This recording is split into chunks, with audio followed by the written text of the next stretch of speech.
मैं 3 साल से तियानगुआन अकादमी में क्लास रेप हूँ। एक भी छात्र ने कभी मेरी बात नहीं सुनी। उड़ती तलवारें मेरे सिर के ऊपर से निकल जाती हैं। मैं हिलता तक नहीं। कोई मेरे चेहरे पर थूक देता है। मैं उसे पहुंचता तक नहीं। यहाँ तक कि कैंटीन वाली आंटी को भी मुझ पर तरस आता है। वह रोज मेरे लिए ठंडे दलिया का एक कटोरा बचा कर रखती है। पूरा स्कूल मुझे बेकार का लकी चार्म कहता है। वह जो बुरी ऊर्जा को दूर रखता है, वे नहीं जानते कि मैं उस तलवार फेंकने वाले मोटे को दीवार में दे मार सकता हूँ। लेकिन जिस पल मैं एक उंगली भी उठाऊं तो मेरा शरीर और आत्मा पूरी तरह नष्ट हो जाएंगे। 3 साल, 1097 दिन, हर एक सेकंड मेरे अंदर मौजूद प्राचीन दांव फल मेरी सहन शक्ति को निगल रहा है। बदले में मुझे फ्यूजन की प्रगति दे रहा है। आज क्लास ए के वाइस रेप ने सबके सामने मुझे पालतू कुत्ता कहा। उसने कहा, कल का ग्रैंड टूर्नामेंट पूरे स्कूल को तुम पर हंसने पर मजबूर कर देगा। मैंने कुछ नहीं कहा, क्योंकि जब मैं अंदर देखता हूँ तो दांव फल का फ्यूजन 99.9% पर है। कल पूर्णता होगी और जो मैच उन्होंने मेरे लिए तय किया है वह इत्तेफाक से कल ही है। वह तलवार उसके कान से 1 इंच दूर से निकल गई। क्लासरूम के बाईं ओर एक भारी शरीर वाला लड़का हंसते हंसते दोहरा हो गया। उसके हाथ अभी भी तलवार उड़ाने की मुद्रा में थे। छब्बी जो, क्या तुम निशाना भी लगा सकते हो? क्या होगा अगर तुमने गलती से क्लास रेप को मार दिया? धत, हेडमास्टर इसके बारे में बकवास बंद नहीं करेंगे। उसके बगल में लाल बालों वाली एक लड़की पैर पर पैर रखकर बैठी थी, अपने नाखून फाइल कर रही थी। एक पतली धातु की खरोंच की आवाज आ रही थी। Class rape? वह जीरो कल्टीवेशन लेवल वाला एक कचरा। उसने बुनियादी आध्यात्मिक ऊर्जा की संवेदनशीलता भी नहीं जगाई है। उसे क्लास एफ का रेप होने का हक क्या है? उसकी किस्मत की लकीरें काफी सख्त हैं। क्लासरूम हंसी से गूंज उठा। मैंने ऊपर नहीं देखा। मैंने एक भौं भी नहीं उठाई। मैं इस दृश्य को बहुत अच्छे से जानता हूँ। 3 साल पहले पतझड़ में हेडमास्टर ने मुझे अपने ऑफिस बुलाया था। बूढ़े आदमी ने अपनी सफेद दाढ़ी सहलाते हुए एक दयालु मुस्कान के साथ कहा, जैन, क्लास एफ के हर बच्चे का रसूख है। वे उपद्रवी हैं और कोई उनसे निपटना नहीं चाहता। मैंने तुम्हारे रिकॉर्ड देखे। तुम्हारी किस्मत की लकीरें फौलादी हैं। तुम आसमानी कयामत के अकेले सितारे का निशान लिए हुए हो। तुम काली ऊर्जा को दबा सकते हो। जाओ और उनके क्लास रेप बनो। तुम्हें कुछ भी मैनेज करने की जरूरत नहीं है, बस वहां बैठे रहो। 3 सालों से मैं हर दिन समय पर क्लास में हाजिर हुआ हूँ। मैं सुबह से रात तक पोडियम के पीछे वाली कुर्सी पर बैठता हूँ। क्लास एफ के छात्र क्लासरूम में झगड़ते हैं। उड़ती तलवारें हर जगह टकराती हैं। गोली की भट्टियां फट जाती हैं। पीछे वाली सीट पर कोई जुए के लिए फॉर्मेशन एरे सेट करता है। एक व्यक्ति भी मेरी बात नहीं सुनता। एक व्यक्ति भी मुझे नहीं देखता। मैं क्लास एफ का शुभंकर हूँ, जिसे उन्होंने बुरी ऊर्जा को दबाए रखने के लिए रखा है। डिवाइन इनसाइट सिस्टम, दिन 1097, दांव फल का फ्यूजन 99.7%। मेरे दिमाग में एक ठंडी यांत्रिक आवाज गूंजी। सिर्फ मैं ही उसे सुन सकता था। 3 साल पहले मेरे पोडियम के पीछे बैठने के पहले ही दिन सिस्टम सक्रिय हो गया था। कोई चेतावनी नहीं, कोई स्पष्टीकरण नहीं, बस मेरे दिमाग की गहराई में बर्फ जैसे नीले टेक्स्ट की एक लाइन उभरी, player soul compatibility confirm, divine insight system binding. Binding पूरी हुई। दांव फल फ्यूजन शुरू। फ्यूजन विधि, ध्यान और मौन आत्मज्ञान। चेतावनी, फ्यूजन के दौरान प्लेयर सक्रिय रूप से कोई शक्ति जारी नहीं कर सकता। पालन न करने पर दांव फल का पतन और शरीर और आत्मा का पूर्ण विनाश होगा। वे शब्द 3 साल से मेरे सिर पर तलवार की तरह लटके थे। ऐसा नहीं है कि मैं लड़ना नहीं चाहता। ऐसा नहीं है कि मैं छवि जो की तलवार को अपने सिर को छूते ही थप्पड़ मार के दूर नहीं करना चाहता। उस मोटे को सीधे दीवार में नहीं दे मारना चाहता। मैं बस कर नहीं सकता। फ्यूजन के दौरान मेरा शरीर एक सील बंद बर्तन है। मैं जो भी शक्ति जानबूझकर छोड़ूंगा वह उसके अंदर मथ रही प्राचीन स्वर्गीय शक्ति में विस्फोट कर देगी।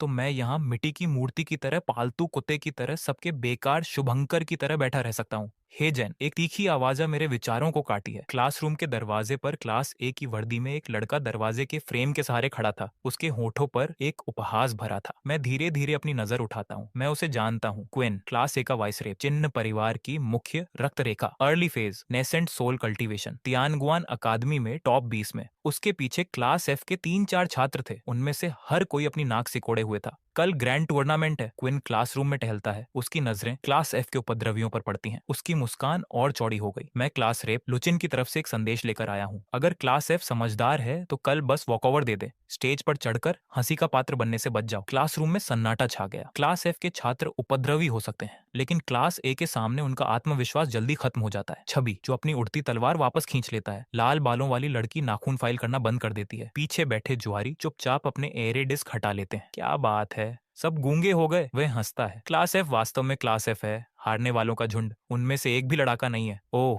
सही, और तुम भी योजन। क्विन पोडियम पर आता है और मुझे नीचे देखता है। सुना है तुम 3 साल से उसी जगह पर बैठे हो। 3 साल एक कल्टीवेशन अकादमी के पोडियम पर बिना किसी कल्टीवेशन वाला एक सामान्य व्यक्ति क्लास रेप बनकर बैठा है। क्या तुम्हें यह दयनीय नहीं लगता? मैं उसे देखता हूँ, मैं कुछ नहीं कहता। दांव फल फ्यूजन 99.8%। हमारे क्लास रेप ने कहा है कि कल वह व्यक्तिगत रूप से क्लास एफ के एरेना में आएंगे, मुकाबला करने के लिए नहीं बल्कि पूरे स्कूल को यह दिखाने के लिए कि क्लास एफ का रेप क्या है। पालतू कुत्ते से भी कम। मेरी पुतलियां थोड़ी सिकुड़ती हैं। पालतू कुत्ता, वे दो शब्द एक सुई की तरह चुभे मेरे सीने के उस कोने में जो 3 साल से दफन था। लेकिन मेरा चेहरा नहीं बदला। मैंने धीरे से अपनी पलकें झुकाई और अपनी ठुड्डी वापस अपनी बाहों पर टिका ली। तुमने अपनी बात कह दी, बाहर निकलो, कल मिलते हैं। मेरी आवाज शांत थी, फुसफुसाहट से थोड़ी ही ऊपर। क्विन पलकें झपकाता है। उसे उम्मीद नहीं थी कि मैं इतना शांत रहूंगा। वह उपहास करता है, मुड़ता है और अपने ग्रुप को बाहर ले जाता है। क्लासरूम फिर से गूंज उठता है। नहीं, क्लास ए बहुत घमंडी है। घमंडी? उन्होंने इसे कमाया है। लुचिन लेट फेज नेसेंट सोल है। हमारा सबसे अच्छा लड़का छवि जो केवल फाउंडेशन बिल्डिंग ग्रैंड परफेक्शन है। जो भी हो, ऐसा नहीं है कि क्लास एफ कभी जीता है। जेन, क्या तुम्हें वाकई इस बात पर कोई प्रतिक्रिया नहीं है? लाल बालों वाली लड़की मुझ पर चिल्लाई। उन्होंने अभी अभी तुम्हारे मुंह पर तुम्हारा अपमान किया। मैं जवाब नहीं देता, मैं अपनी आंखें बंद कर लेता हूँ। दांव फल फ्यूजन 99.9%। मेरी आध्यात्मिक गहराई में एक विशाल और मते हुए शून्य में एक फल जो गहरे सुनहरे प्रकाश को बिखेर रहा है, धीरे धीरे घूमता है। इसकी सतह पर घने जटिल पैटर्न नक्काशीदार हैं। हर एक में इतनी शक्ति है कि स्वर्ग और पृथ्वी को नष्ट कर सके। 3 साल, 1097 दिन। मैं 1097 दिनों तक इस पोडियम के पीछे बैठा रहा हूँ। हर दिन वह प्राचीन सर्वोच्च फल मेरी आत्मा के साथ और गहरा होता जा रहा है। बस एक आखिरी कदम, मैं खुद से कहता हूँ। कल कल है। जब दिन के अंत की घंटी बजती है तो क्लास एफ डरे हुए पक्षियों की तरह बिखर जाता है। कोई अलविदा नहीं कहता, कोई पीछे मुड़कर नहीं देखता। कमरा जल्दी खाली हो जाता है। केवल मैं पोडियम के पीछे बैठा रह जाता हूँ। खिड़की से सूर्यास्त की रोशनी आती है। मेरी परछाई लंबी हो जाती है। मैं खड़ा होता हूँ, अपनी सख्त गर्दन घुमाता हूँ और खिड़की के पास जाता हूँ। मैं नीचे आंगन में छात्रों को देखता हूँ, ऊर्जा और महत्वाकांक्षा से भरे हुए। लुचिन, मैं नाम फुसफुसाता हूँ। Late phase nascent soul. दांव फल फ्यूजन 99.9%। अंतिम फ्यूजन कल दोपहर तक पूरा होने का अनुमान है। मैं मुड़ता हूँ और क्लासरूम से बाहर निकल जाता हूँ। मेरे कदम खाली गलियारे में गूंजते हैं। मैं धीरे स्थिर चलता हूँ, जैसे अपने नीचे की हर इंच जमीन को नाप रहा हूँ। 3 साल की चुप्पी, अब इसे खत्म करने का समय है। जब मैं छात्रावास वापस पहुंचता हूँ तो आकाश पूरी तरह से अंधेरा हो चुका होता है। क्लास एफ का छात्रावास अकादमी के सुदूर पश्चिमी कोने में है। एक 3 मंजिला इमारत। पेंट झड़ रहा है। आध्यात्मिक ऊर्जा पतली है। यहाँ तक कि गलियारे में लाइट फॉर्मेशन एरे भी टूटे हुए हैं, किसी हॉरर फिल्म की तरह फ्लिकरिंग कर रहे हैं। पूरी इमारत मेरी है। कारण सरल है, क्लास एफ के छात्र अकादमिक आपदा हो सकते हैं, लेकिन उनके परिवारों के पास पैसा है। छवि, जो अकादमी के बाहर एक निजी स्प्रिट मैनर में रहता है। लाल बालों वाली लड़की यारा ने शहर में एक सराय की पूरी मंजिल किराए पर ली है। बाकी जुआरी शायद ही कभी आते हैं। केवल मैं, बिना किसी पारिवारिक पृष्ठभूमि, बिना किसी कल्टीवेशन, बिना किसी स्प्रिट स्टोन 000 क्लास रेप, वास्तव में उस कमरे में रहता हूँ जो अकादमी ने मुझे दिया था। मैं दरवाजा खोलता हूँ। कमरा छोटा है। एक लकड़ी का बिस्तर, एक डेस्क, एक अलमारी। डेस्क पर ठंडे अनाज का दलिया और 2 उबले हुए बन रखे हैं। कैंटीन वाली आंटी का काम तरस खाकर रोज मेरे लिए छोड़ जाती है। मैं बिस्तर के किनारे पर बैठता हूँ और घूंट के लिए कटोरा उठाता हूँ। ठंडा, मुझे परवाह नहीं है। 3 साल से मैंने जो भी खाना खाया है वह ठंडा ही रहा है, क्योंकि मैं हमेशा क्लासरूम से निकलने वाला आखिरी व्यक्ति होता हूँ। दांव फल फ्यूजन 99.9%। शेष अनुमानित समय लगभग 12 घंटे। सिस्टम की घंटी ठीक समय पर बजती है। मैं कटोरा रखता हूँ, बिस्तर पर पैर मोड़कर बैठता हूँ और आंखें बंद कर लेता हूँ। आखिरी रात मेरी चेतना मेरे दिमाग के भीतर मथते हुए शून्य में डूब जाती है। गहरा सुनहरा दांव फल केंद्र में तैरता है। जब मैंने इसे पहली बार देखा था उसे 10 गुना बड़ा। 3 साल पहले हर पैटर्न अब प्रकाश के साथ धधक रहा है। हर लाइन एक सूरज की तरह प्रचंड चमक बिखेर रही है। मेरी आत्मा उसके सामने चुपचाप बहती है। 3 साल का फ्यूजन। मैं पहले ही अंदर सील की गई शक्ति को महसूस कर सकता हूँ। ये कुछ ऐसा है जो मैंने कभी नहीं जाना। आध्यात्मिक ऊर्जा नहीं, आध्यात्मिक शक्ति नहीं, वह दिव्य ज्ञान नहीं जिस पर नेसेंट सोल कल्टीवेटर इतना गर्व करते हैं। ये दांव है, शुद्ध, सर्वोच्च, स्वयं स्वर्ग और पृथ्वी से संबंधित। फ्यूजन के बीच के अंतराल में मैंने एक बार दांव फल के मालिक की खंडित यादों की एक झलक देखी थी। गहरे शाही वस्त्रों में एक आदमी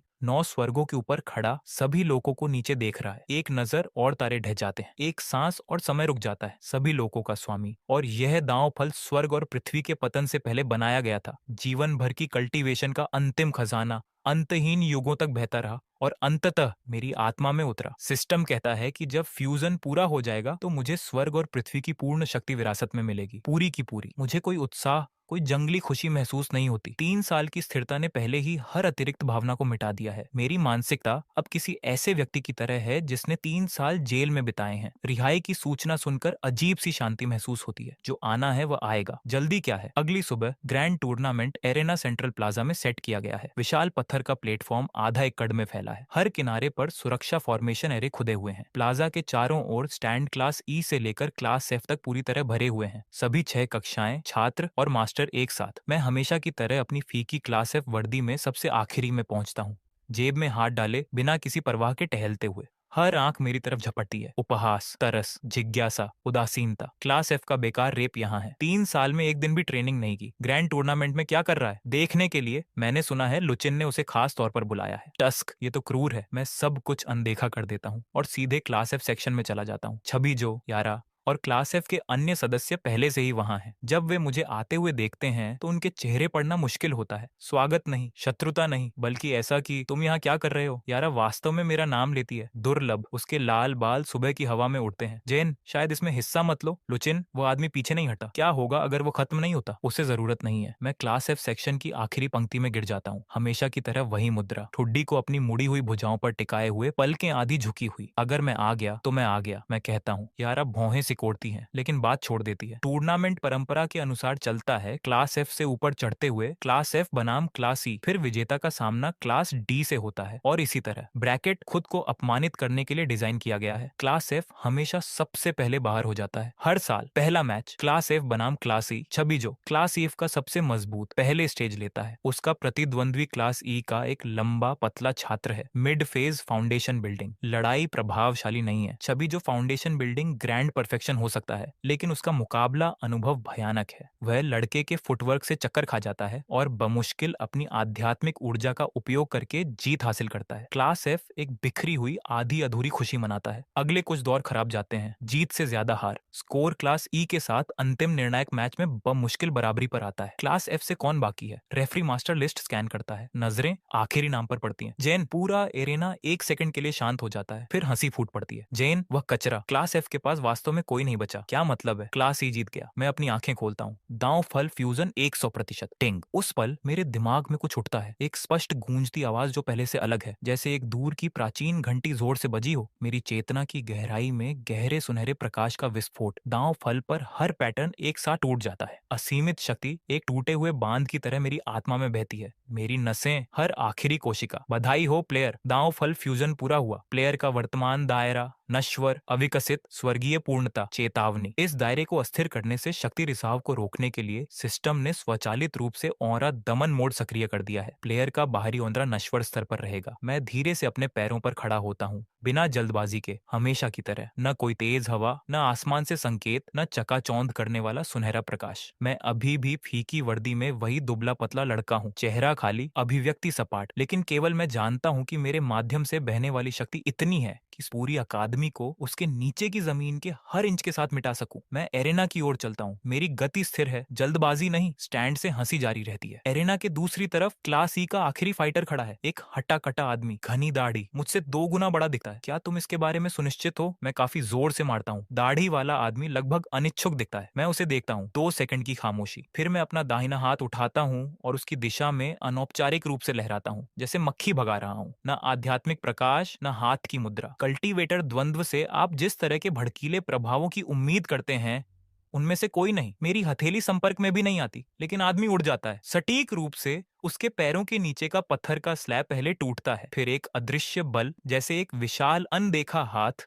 हल्के से उसकी छाती को छूता है और उसे एरेना से बाहर फेंक देता है। वह हवा में 3 बार लुढ़कता है और बाहर घास में गिर जाता है। एक शरीर के आकार का गड्ढा छोड़ जाता है। सन्नाटा। रेफरी मास्टर वहीं खड़ा है, मुंह खुला है। स्कोरिंग जेड स्लिप उसके हाथ से फिसल रही है। वह आदमी की स्थिति की जांच करने के लिए सहज रूप से अपना दिव्य ज्ञान छोड़ता है। Late phase foundation building cultivator, सुरक्षात्मक आध्यात्मिक ढाल पूरी तरह से बरकरार, लेकिन आदमी बेहोश है। चोट से नहीं, डर से बेहोश है। वह बल इस तरह से सटीक था कि रीढ़ में सिहरन दौड़ जाए। उसे बिना एक खरोंच छोड़े प्रतिरोध करने की उसकी इच्छा को पूरी तरह से खत्म कर दिया। वह नियंत्रण का स्तर। रेफरी मास्टर ईमानदारी से नहीं सोचता कि कल्टीवेशन के 30 साल उसे वहां तक ले जा सकते हैं। क्लास एफ, जन जीत गया। उसकी आवाज कांपती है, स्टैंड अभी भी शांत है। हर कोई ये समझने की कोशिश कर रहा है कि अब भी क्या हुआ। एक नश्वर जिसने कोई आध्यात्मिक ऊर्जा नहीं छोड़ी, उसने अपना हाथ लहराया और फाउंडेशन बिल्डिंग फाइटर को उड़ा दिया। ये कोई भ्रम की चाल होनी चाहिए, किसी ने बुदबुदाया। क्लास एफ ने एरेना पर पहले से ही एक फॉर्मेशन एरे सेट किया होगा। किसी और ने सहमति व्यक्त की। हाँ हाँ, तुम इसके अलावा और क्या समझा सकते हो? एक कचरा बस। मैं पहले ही एरेना से बाहर निकल चुका हूँ, वापस क्लास एफ सेक्शन में, उसी सीट पर, ठुड्डी को हाथों पर टिकाए हुए, पलकें आधी झुकी हुई, जैसे 5 मिनट पहले कुछ हुआ ही ना हो। छवि जो मुझे पूरे 10 सेकंड तक घूरता रहता है, मुंह खोलता और बंद करता है जब तक कि वह अंत में बाहर नहीं निकालता। रेप, क्या तुमने अभी एक को ट्रिप किया? क्या तुमने उसे दीवार में फाड़ किया? यार, आज छवि जो के सिर के पीछे नाखून फाइल मारती है, लेकिन उसकी नजरें मुझ पर बदल गई हैं। उस डार्क आईशैडो के पीछे पहली बार कुछ गणना करने वाली झलक चमकती है। मैं सबको अनदेखा कर देता हूँ। मेरा पूरा ध्यान मेरे दिमाग में सिस्टम पैनल पर है। दांव फल फ्यूजन पूर्ण, प्लेयर की उपलब्ध क्षमताएं, स्वर्गीय दिव्य ज्ञान, असीमित रेंज, सभी लोकों में सभी स्वर्गीय कानूनों को देख सकते हैं। दांव के कानूनों को स्वतंत्र रूप से लागू कर सकते हैं, जिसमें समय, स्थान, कारण और प्रभाव, जीवन और मृत्यु, स्वर्गीय भौतिक शरीर अविनाशी, सभी तकनीकों के प्रति प्रतिरक्षित,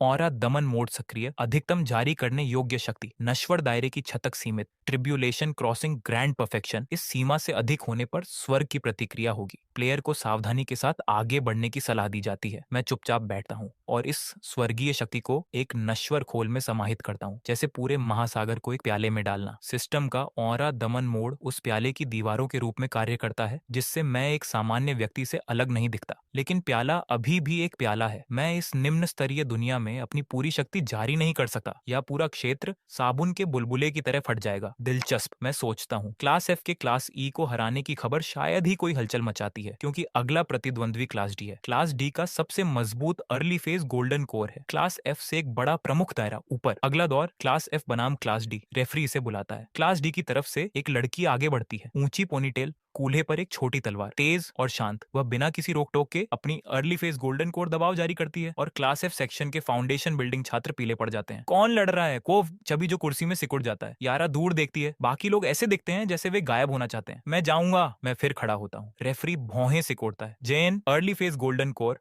और लेट फेज फाउंडेशन बिल्डिंग एक ही लीग में नहीं है। मैं पहले से ही चल रहा हूँ। पोनी टेल वाली लड़की मुझे देखती है। माथे पर बल पड़ा है। तुम वही हो जिसने उस आदमी को अभी उड़ाया था? हाँ। कैसे? मैं इसके बारे में सोचता हूँ, गंभीरता से। मजबूत पकड़। उसकी भौहें और गहरी हो जाती हैं। वह एक धीमी सांस लेती है। छोटी तलवार बाहर। Golden core. तलवार पर आध्यात्मिक ऊर्जा का बांड आ जाता है। किनारे पर एक पीली नीली चमक बनती है। मैं पीछे नहीं हटूंगी। यह ठीक है, मैं कहता हूँ और सिर हिलाता हूँ। वह लॉन्च करती है। उसका शरीर नीली रोशनी की एक लकीर बन जाता है। तलवार मेरे सीने पर सीधे प्रहार करती है, इतनी तेज कि स्टैंड के अधिकांश लोग केवल एक बात का प्रतिबिंब पकड़ पाते हैं। मैं 2 उंगलियां फैलाता हूँ, इंडेक्स और मिडिल, और बिना 1 इंच की गुंजाइश के ब्लेड की नोक को पकड़ लेता हूँ। नीली रोशनी फटती है। तलवार से आध्यात्मिक ऊर्जा बहती है, तोड़ने की कोशिश करती है, लेकिन मेरी उंगलियां हिलती नहीं है, जैसे 2 पहाड़ गिरते हुए पत्ते को छुटकी में दबा रहे हों। पोनीटेल लड़की की पुतलियां तेजी से सिकुड़ती हैं। वह ब्लेड में अपनी सब कुछ डाल देती है। उसका कोर आध्यात्मिक भंडार बांध के टूटने की तरह अंदर बहता है और तलवार पर चमक तेज और तेज होती जाती है। पूरा एरेना हल्का सा कांपता है। मैं स्थिर खड़ा हूँ, 2 उंगलियां, वही स्थिति। मेरी अभिव्यक्ति लगभग ऊब चुकी है। पर्याप्त है, मैं कहता हूँ। एक हल्का झटका, एक तेज धातु की गूंज। तलवार मुक्त होकर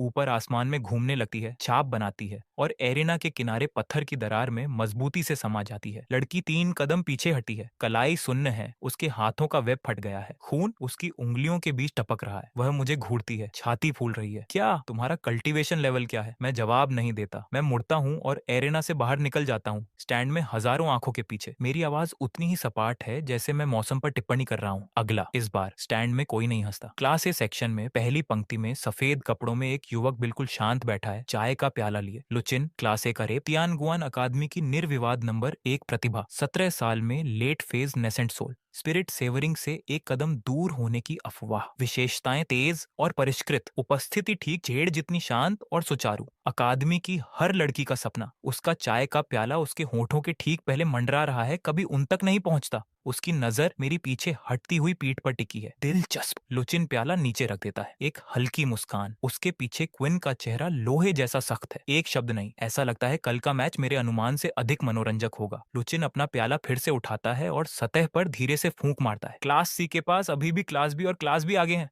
उन्हें मुझे यह जांचने में मदद करने दो कि ये पत्थर किस चीज का बना है। 3 साल तक तलवार छिपा कर रखी, एक प्रहार और दुनिया ने सुन लिया। जैन, तुम अच्छी तरह छिपे। क्लास सी के हेडमास्टर मास्टर जैन है, एक सूखे तार जैसे बूढ़े आदमी जो हमेशा अपनी आंखें आधी बंद रखते हैं, जैसे वह हर किसी को नाप रहे हों। जब क्लास एफ द्वारा क्लास डी को हराने की खबर क्लास सी सेक्शन तक पहुंचती है तो मास्टर जैन मूंगफली फोड़ रहे हैं। आवाज स्टैंड की शांति को काटती है। अर्ली फेज, गोल्डन कोर लड़की की तलवार 2 उंगलियों से झटक दी गई। मास्टर जैन एक मूंगफली अपने मुंह में डालते हैं, 2 बार चबाते हैं। जैन की पृष्ठभूमि क्या है? फाइल खींचे। उसके बगल में चश्मा पहने एक लड़का जेड स्लिप के माध्यम से फ्लिप करता है, तेज बोलता है, जैन अनाथ, कोई कबीला संबद्धता नहीं, 3 साल पहले हेडमास्टर द्वारा क्लास एफ के रेप के रूप में सौंपा गया। नामांकन पर पंजीकृत कल्टीवेशन कोई नहीं, 3 साल में सभी मूल्यांकन। अनुपस्थित आध्यात्मिक जड़ परीक्षण सिखाया, कोई आध्यात्मिक जड़ नहीं मिली, कोई आध्यात्मिक जड़ नहीं। मास्टर जैन चबाना बंद कर देते हैं। कोई आध्यात्मिक जड़ वाला व्यक्ति गोल्डन कोर कल्टीवेटर के पूर्ण बल वाले तलवार हमले को 2 उंगलियों से पकड़ रहा है।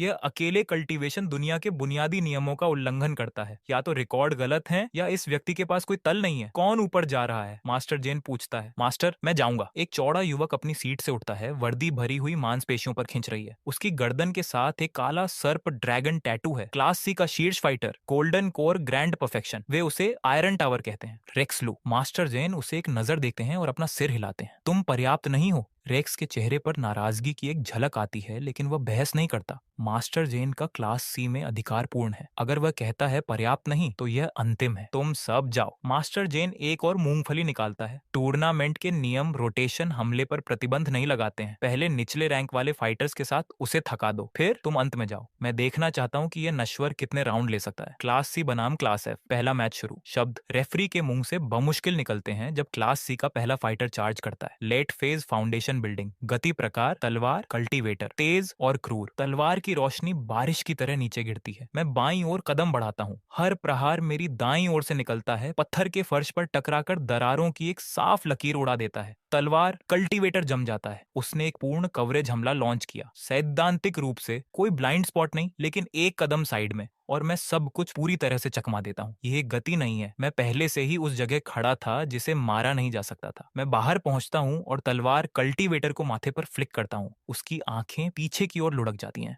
वह सीधे पीछे गिर जाता है। किनारे पर सुरक्षा फॉर्मेशन एरे उसे वापस उछालता है और वह बेहोश हो जाता है। दूसरा फाइटर ऊपर एक ताबीज कल्टीवेटर है। ताबीज हाथ में जकड़े हुए, अभी सक्रिय भी नहीं हुए हैं। जब उसे पता चलता है कि मैं पहले से ही उसके ठीक सामने खड़ा हूँ। तुम कब, कैसे? उसका दिमाग खाली हो जाता है। मैं उसके कंधे पर थपथपाता हूँ। हार मान लो। वह सिर से पैर तक कांपता है, होंठ कांप रहे हैं और अंत में 2 शब्द निकालता है, मैं आत्मसमर्पण करता हूँ। तीसरा मैच, चौथा मैच, 5वां मैच। शरीर cultivator, array master, beast tamer. मेरा दृष्टिकोण हर बार अलग है, लेकिन परिणाम बिल्कुल वही है। उनमें से कोई मुझे छू नहीं सकता। मैं हवा या दीवार की तरह चलता हूँ। हमले पर मैं हर जगह हूँ, रक्षा पर मैं अछूत हूँ। हर किसी की त्वचा को जो चीज रेंगती है वह ये है। सभी 5 मैचों में किसी ने भी मुझसे आध्यात्मिक ऊर्जा का एक निशान भी महसूस नहीं किया। मैं एक सच्चे नश्वर की तरह दिखता हूँ जो गोल्डन कोर कल्टीवेटर्स को खत्म कर रहा है। ये कैसे संभव है? स्टैंड में कोई कांपने लगता है। वह वास्तव में कितना छिपा रहा है? क्या तुमने गौर किया? उसका हर कदम न्यूनतम आवश्यक बल का उपयोग करता है, बस किसी को बेहोश करने या वापस मजबूर करने के लिए पर्याप्त है। किसी को गंभीर चोट नहीं आई। वह सटीकता हमारे मास्टर्स द्वारा किए जा सकने वाले किसी भी काम से डरावनी है। क्लास सी सेक्शन में मास्टर जैन अपने हाथ में आखिरी मूंगफली को कुचलता है। नहीं तोड़ा, कुचला, खोल सहित, पाउडर में। रेक्स मास्टर जैन का चेहरा देखता है और पहली बार उस पर कुछ ऐसा देखता है जो उसने कभी उस पुराने लोमड़ी पर नहीं देखा। गुरुत्वाकर्षण।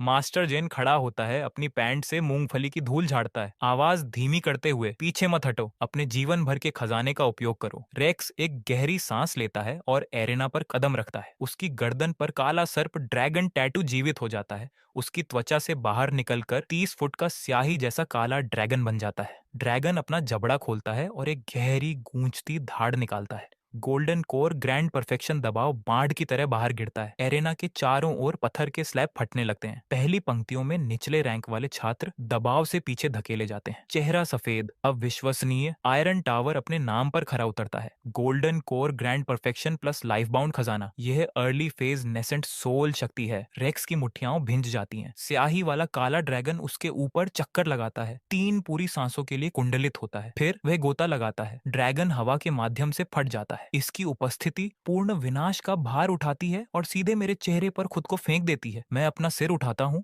और उस दहाड़ते हुए स्याही वाले काले ड्रैगन को करीब आते देखता हूँ। फिर मैं जम्हाई लेता हूँ। मैं अपना दाहिना हाथ उठाता हूँ, आसान और ढीला। उंगलियां थोड़ी फैली हुई और धीरे से ड्रैगन के सामने अपना हाथ बंद करता हूँ। इसका चार्ज एक अदृश्य दीवार की तरह मर जाता है, या जैसे एक अनदेखे हाथ ने इसे गले से पकड़ लिया हो। 30 फुट का ड्रैगन मेरे चेहरे से 1 फीट से कम दूर जम जाता है। मुंह खुला है, शरीर छटपटा रहा है। 1 इंच भी आगे बढ़ने में असमर्थ मैं अपनी मुट्ठी बंद करता हूँ। क्रैक! ड्रैगन 2 हिस्सों में बंट जाता है। स्याही के काले स्पार्क्स के एक आसमान में घुल जाता है जो हवा में फीका पड़ जाता है। रेक्स खून थूकता है और पीछे हट जाता है। उसका जीवन भर का खजाना नष्ट हो गया है। प्रतिक्रिया बाढ़ की तरह उसकी गोल्डन कोर में जाती है और उसकी सतह पर एक पतली दरार दिखाई देती है।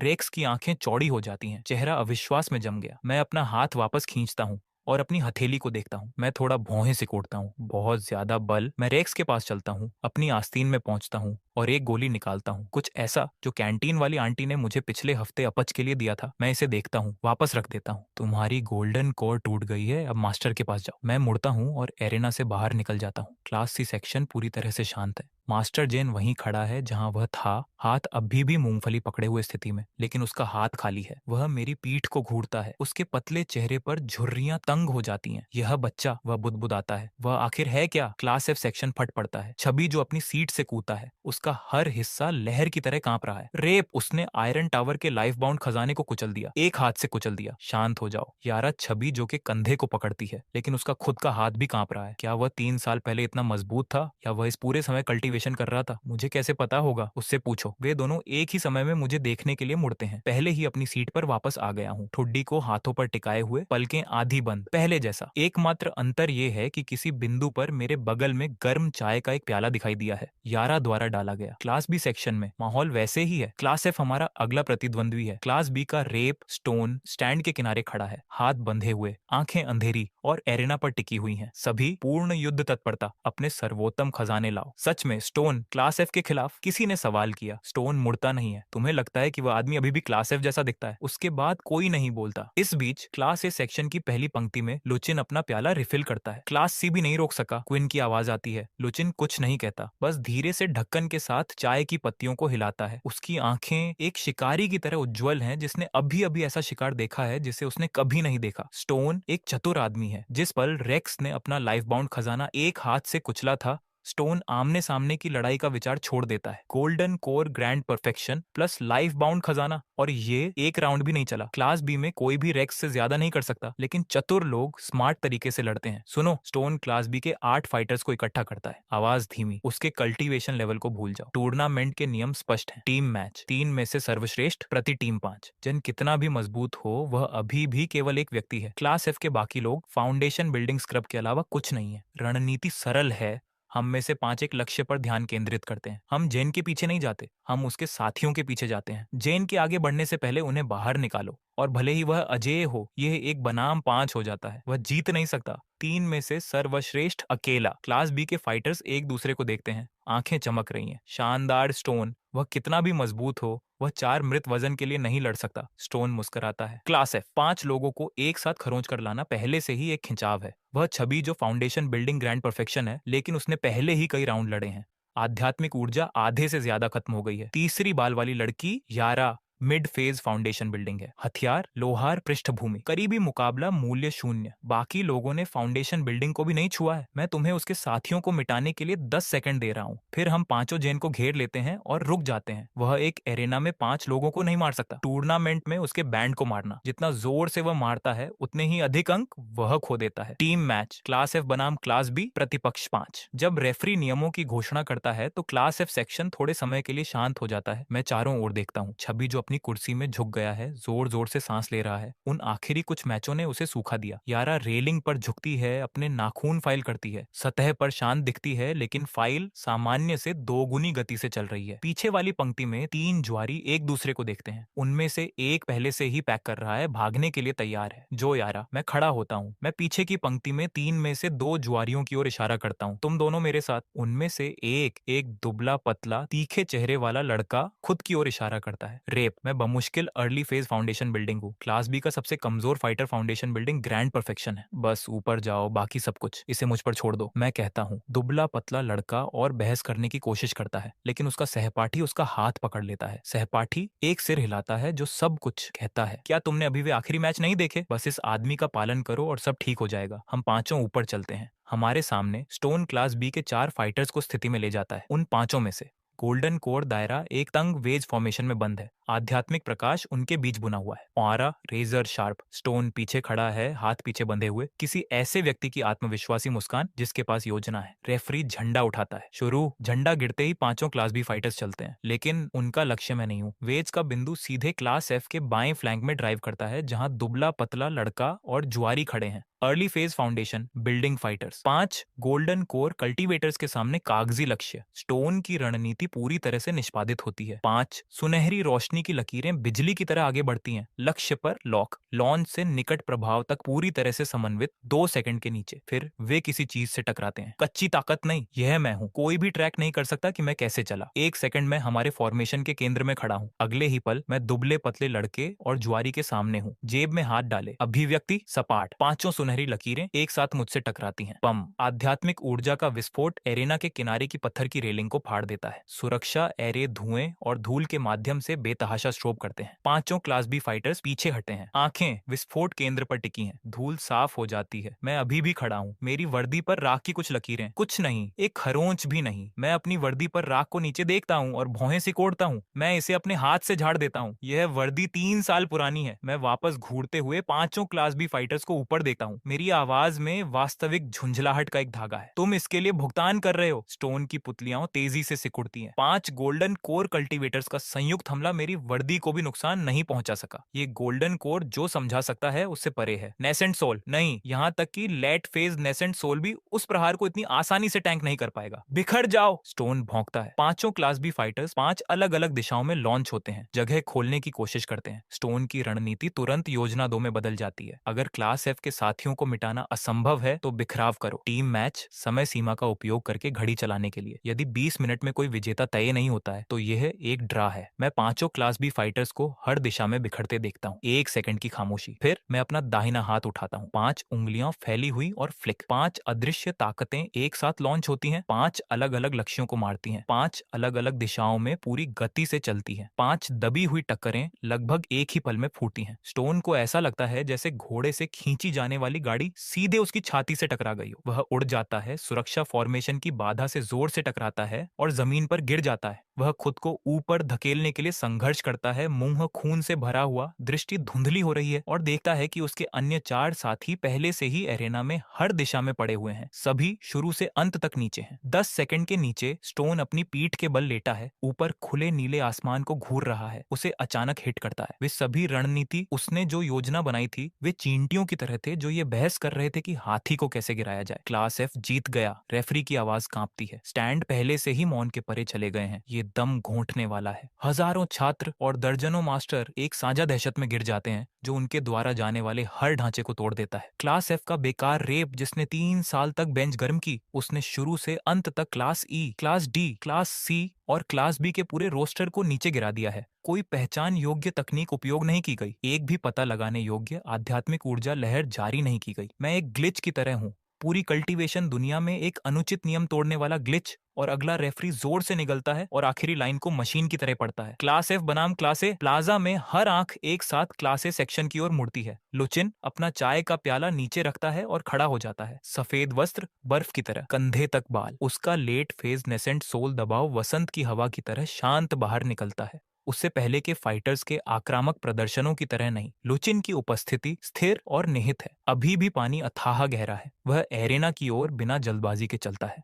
उसके होठों पर एक हल्की मुस्कान। क्लास एफ सेक्शन के पास से गुजरते हुए वह रुकता है। जैन। लुचिन अपना सिर मोड़ता है। आंखें मेरी आंखें से मिलती हैं। स्टैंड में बैठे हुए उसका लहजा आसान है, जैसे किसी पुराने दोस्त का अभिवादन हो। 3 साल। मैं आखिरकार काफी समय से इंतजार कर रहा था। मैं अपनी नजर उठाता हूँ। हमारे बीच हवा में आंखें मिलती हैं। हमारे चारों ओर शोर एक ज्वार की तरह पीछे हटता हुआ लगता है। तुम मुझे जानते हो? मैं पूछता हूँ। लुचिन मुस्कुराता है। कोई जवाब नहीं। वह मुड़ता है और एरेना की तरफ चलता है। मैं उसकी पीठ को घूरता हूँ और कुछ ऐसा जो नोटिस करने के लिए बहुत छोटा है। मेरी भौहें में बदलाव आता है। टिंग, सिस्टम अलर्ट, विशेष लक्ष्य का पता चला। लुचिन गैर मूल निवासी। उसके शरीर के भीतर शक्ति अवशेष का पता चला। प्लेयर को सतर्क रहने की सलाह दी जाती है। गैर मूल निवासी शक्ति मेरी अभिव्यक्ति बमुश्किल बदलती है। मैं धीरे से खड़ा होता हूँ। 3 साल में पहली बार एरेना की ओर मेरा चलना एक आकस्मिक टहल नहीं है, दिलचस्प। एरेना पर हवा बदलती है, प्राकृतिक हवा नहीं। जिस तरह की हवा तब बनती है जब दो पूरी तरह से अलग बल टकराते हैं, एक दूसरे के खिलाफ दबाव डालते हैं। लुचिन एरेना के उत्तर की ओर खड़ा है। सफेद वस्त्र फट रहे हैं। उसका लेट फेज नेसेंट सोल दबाव एक ज्वार की तरह बाहर निकलता है। पत्थर के टुकड़े एरेना के फर्श पर स्किमिंग कर रहे हैं। मैं दक्षिण की ओर खड़ा हूँ, जेब में हाथ डाले। वही फीकी पुरानी वर्दी, कफ के ढीले धागे हवा में उड़ रहे हैं। वे अलग हो जाते हैं। स्टैंड पूरी तरह शांत है।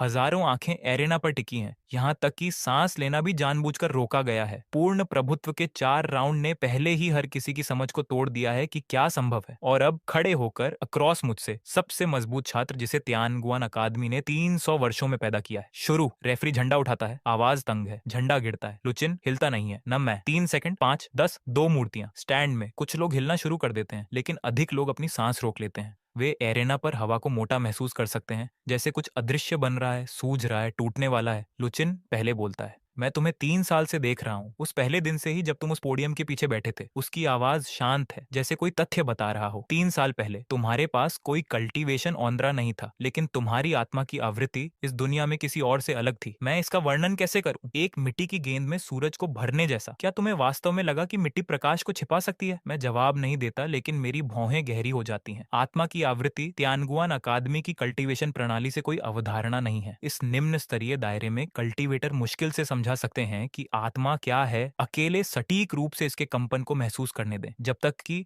लुचिन का ज्ञान इस दुनिया से बहुत ऊपर से ना आता हो। तुम क्या हो? मैं पूछता हूँ। लुचिन अपना दाहिना हाथ फैलाता है। उंगलियां चौड़ी फैली हुई हैं। उसकी हथेली के केंद्र में गहरे लाल रंग का एक बिंदु दिखाई देता है। उस प्रकाश की गुणवत्ता इस दुनिया में किसी भी चीज से अलग है। यहाँ किसी भी आध्यात्मिक ऊर्जा से अलग। धुंधला, भूखा, एक सड़ने वाली दुर्गंध जो पेट को किसी प्राचीन लाश के पेट से रिसने वाली मवाद की तरह मोड़ देती है। मैं लुचिन की मुस्कान असंभव रूप से कोमल है। मैं भोजन के लिए यहाँ हूँ। गहरे लाल प्रकाश का विस्फोट होता है। लुचिन की हथेली से एक विनाशकारी बल फटता है। एक अतल शून्य की तरह एक विशाल दायरे में आध्यात्मिक ऊर्जा के हर निशान का लालच से उपभोग कर रहा है। एरेना पर सुरक्षा फॉर्मेशन विफल हो जाता है। सबसे पहले फॉर्मेशन एरे को जड़ों से उखाड़ दिया जाता है। प्रकाश के रूप में बहते हुए एरेना के केंद्र में पहली पंक्तियों में छात्र चिल्लाते हैं और अपनी छाती को पकड़ते हैं। उनके अंदर की आध्यात्मिक ऊर्जा को जबरन निकाला जा रहा है। एरेना के केंद्र की ओर अदृश्य चैनलों के माध्यम से बह रही है। लुचिन, तुम क्या कर रहे हो? रेफरी चिल्लाता है और आगे बढ़ता है। एरेना तक पहुंचने की कोशिश करता है। एरेना के किनारे से प्रकाश की एक गहरी लाल बाधा उठी है। पूरी दुनिया को बाहरी दुनिया से सील कर देती है। रेफरी बाधा में सिर के बल टकराता है और दर्जनों फीट पीछे उड़ जाता है। मेरी क्षमा। लुचिन बाधा के पीछे से रेफरी को थोड़ा झुक कर देता है, एक नृत्य से खुद को बहाना बनाने वाले मेहमान की तरह सुंदर। कृपया बाहर प्रतीक्षा करें, मैं जल्द ही खाना खत्म कर लूंगा। बाधा के भीतर गहरा लाल भंवर तेजी से और तेजी से घूमता है। लुचिन का शरीर बदलना शुरू हो जाता है। काली नसें उसकी नसों के माध्यम से परजीवियों की तरह त्वचा के नीचे उठती हैं। उसकी पुतलियां ऊर्ध्वाधर स्लिट्स में खिंच जाती हैं। लुचिन की आंखों से गहरा लाल प्रकाश निकलता है। लुचिन, या बल्कि लुचिन के अंदर रहने वाली चीज अपनी गर्दन घुमाती है। जोड़ चटकते हैं। 17 साल इस निम्न स्तरीय दायरे की आध्यात्मिक ऊर्जा खा रहे हैं। हवा चबाने जैसा नीरस, जब तक तुम 3 साल पहले नहीं आए। ये उन स्लिट पुतली आंखों को मुझ पर ठीक करता है। भूख से जल रहा है। दांव फल की सुगंध। अब ये एक वास्तविक भोजन है। ये मेरे लिए जगह में क्लिक करता है। यह चीज इंसान नहीं है, यह एक प्राचीन परजीवी है, उस तरह का जो उच्च लोकों से कल्टीवेटर्स की आत्माओं में घुस जाता है। यह आत्माओं और दांव फलों को खिलाता है। किसी तरह ये इस निम्न स्तरीय दायरे में फंस गया। लुचिन के शरीर को खोल के रूप में इस्तेमाल कर रहा है। 17 साल से इंतजार में पड़ा है। ये सब मेरे अंदर दांव फल के पूरी तरह से पकने और इस सटीक क्षण तक पहुंचने के लिए विलय होने का इंतजार कर रहा है। तुमने 3 साल इंतजार किया, मैं कहता हूँ। मेरी आवाज में कोई भावना नहीं। 3 साल। लुचिन चमकता है। एक दांव फल के लिए मैंने 30,000 का इंतजार किया है। गहरा लाल भंवर तेजी से सिकुड़ता है। सैकड़ों फीट लंबा एक गहरा लाल सर्प बन जाता है। जबड़े चौड़े खुले मुझे निगलने के लिए झपटता है। हर जगह सर्प गुजरता है, स्थान खुद ही टूट जाता है, नीचे के पूर्ण शून्य को उजागर करता है। यह प्रहार लेट फेज नेसेंट सोल से बहुत परे है, यहाँ तक कि स्प्रिट सेवरिंग के बाद भी। यदि एरेना के बाहर जारी किया जाता है तो ये पूरी तियानगुआन अकादमी को समतल करने के लिए पर्याप्त होगा। मैं गहरे लाल सर्प को मेरी ओर दहाड़ते हुए देखता हूँ और शांति से अपना दाहिना हाथ उठाता हूँ। पहले के विपरीत इस बार मेरी हथेली जल उठती है। गहरा सुनहरा प्रकाश बादलों के माध्यम से टूटने वाली भोर की पहली किरण की तरह मेरी त्वचा के नीचे से उठता है। भड़कते हुए नहीं, चिल्लाते नहीं, लेकिन जिस क्षण यह दिखाई देता है, हर गहरा लाल भंवर बाधा और लुचिन के शरीर पर हर काला पैटर्न कांपने लगता है। यह खाद्य श्रृंखला के शीर्ष से दबाव है। सभी चीजों के खिलाफ स्वर्ग और पृथ्वी का दांव भ्रष्ट और अंधेरा है। यह केवल एक उच्च आयाम से कुचल रहा है। मैं अपनी मुट्ठी बंद करता हूँ। गहरा सुनहरा प्रकाश एक स्तंभ बन जाता है जो सीधे सर्प की खोपड़ी के माध्यम से ड्राइव करता है। सर्प एक तीखी चीख निकालता है। इसका विशाल शरीर केंद्र से बाहर फट जाता है। गहरा लाल टुकड़ा हर दिशा में बिखर जाता है। जिस क्षण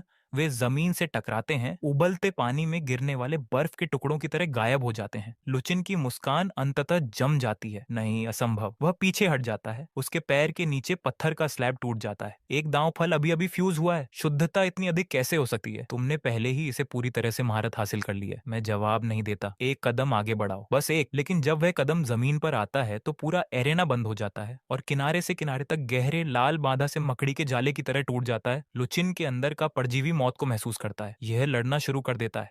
लुचिन का शरीर हिंसक रूप से मुड़ता है। हड्डियां तेजी से उत्तराधिकार में विस्थापित होती हैं। काली नसें उसकी त्वचा के नीचे से मुक्त हो जाती हैं। ठोस टेंड्रिल्स बन जाती हैं जो मुझ पर प्रहार करती हैं। मैं उनके माध्यम से चलता हूँ, शांत, बिना जल्दबाजी के, जब तक कि मैं लुचिन के सामने खड़ा नहीं हो जाता। मैं अपना दाहिना हाथ उठाता हूँ, हथेली नीचे। मैं इसे उसके सिर के ऊपर दबाता हूँ। गहरा सुनहरा प्रकाश मेरी हथेली से निकलता है और लुचिन के शरीर में बाढ़ आ जाती है। उसके मुंह से एक चीख निकलती है, अमानवीय, तीखी। सुनहरे प्रकाश के नीचे उसकी त्वचा पर काली नसें तेजी से नष्ट हो जाती हैं, वाष्पित हो जाती हैं। चला गया 30,000 साल या 30 बिलियन। मेरी आवाज शांत है, लेकिन उस एरेना के अंदर और बाहर हर कोई हर शब्द सुनता है। कुछ चीजें सर आपके उपभोग के लिए नहीं है। आखिरी काला पैटर्न लुचिन के शरीर से जड़ से खींच लिया जाता है और सुनहरे प्रकाश में राख में बदल जाता है। लुचिन का शरीर सुस्त हो जाता है और जमीन पर गिर जाता है। उसकी पुतलियां सामान्य हो जाती हैं। उसकी छाती उठती और गिरती है, बेहोश लेकिन स्थिर। वह जीवित है। उसके अंदर का परजीवी पूरी तरह से शुद्ध हो गया है। गहरा लाल बाधा टूट जाती है। दिन के उजाले में फीकी पड़ने वाली जुगनू की तरह बहती हुई चिंगारी में घुल जाती है। एरेना पर फिर से धूप गिरती है। मैं मुड़ता हूँ और बाहर निकल जाता हूँ। प्लाजा, हजारों लोग, इतना शांत है कि आप फ्लैग पोल के माध्यम से हवा को चलते हुए सुन सकते हैं। रेफरी अपना मुंह खोलता है। उसकी आवाज सैंड पेपर की तरह खुरदरी निकलती है। ग्रैंड टूर्नामेंट समग्र चैंपियन। कोई चीयरिंग नहीं, कोई तालियां नहीं। हर कोई अभी भी जम गया है। फीकी वर्दी में दुबले व्यक्ति को क्लास एफ स्टैंड पर वापस चलते हुए और बैठते हुए देख रहा है, ठुड्डी को अपनी भुजाओं पर टिकाए हुए। छवि जो के होंठ एक लंबे पल के लिए कांपते हैं। वह जो कुछ भी कहने वाला था वह उसे वापस निगल लेता है। यारा चुपचाप मेरा प्याला रिफिल करती है। इस बार मैं इसे उठाता हूँ और एक घूंट लेता हूँ। गर्म, बिल्कुल सही। ग्रैंड टूर्नामेंट के एक दिन बाद मुझे हेडमास्टर के ऑफिस बुलाया गया है। हेडमास्टर मुख्य चोटी पर सबसे ऊपर एक पुरानी लकड़ी की इमारत में रहते हैं। बाहर खड़ा है एक प्राचीन विद्वान पेड़। कोई नहीं जानता कितना पुराना। कैनोपी इतनी चौड़ी है कि यह इमारत को छाया में निगल लेती है। जब मैं दरवाजा खोलता हूँ तो हेडमास्टर खिड़की के पास चाय पी रहे हैं। तांबा केतली एक छोटी आग स्प्रिट एरे पर बैठी है। टोंटी से भाप कर्लिंग हो रही है। चाय की सुगंध साफ और थोड़ी कड़वी कमरे को भर देती है। उसकी पीठ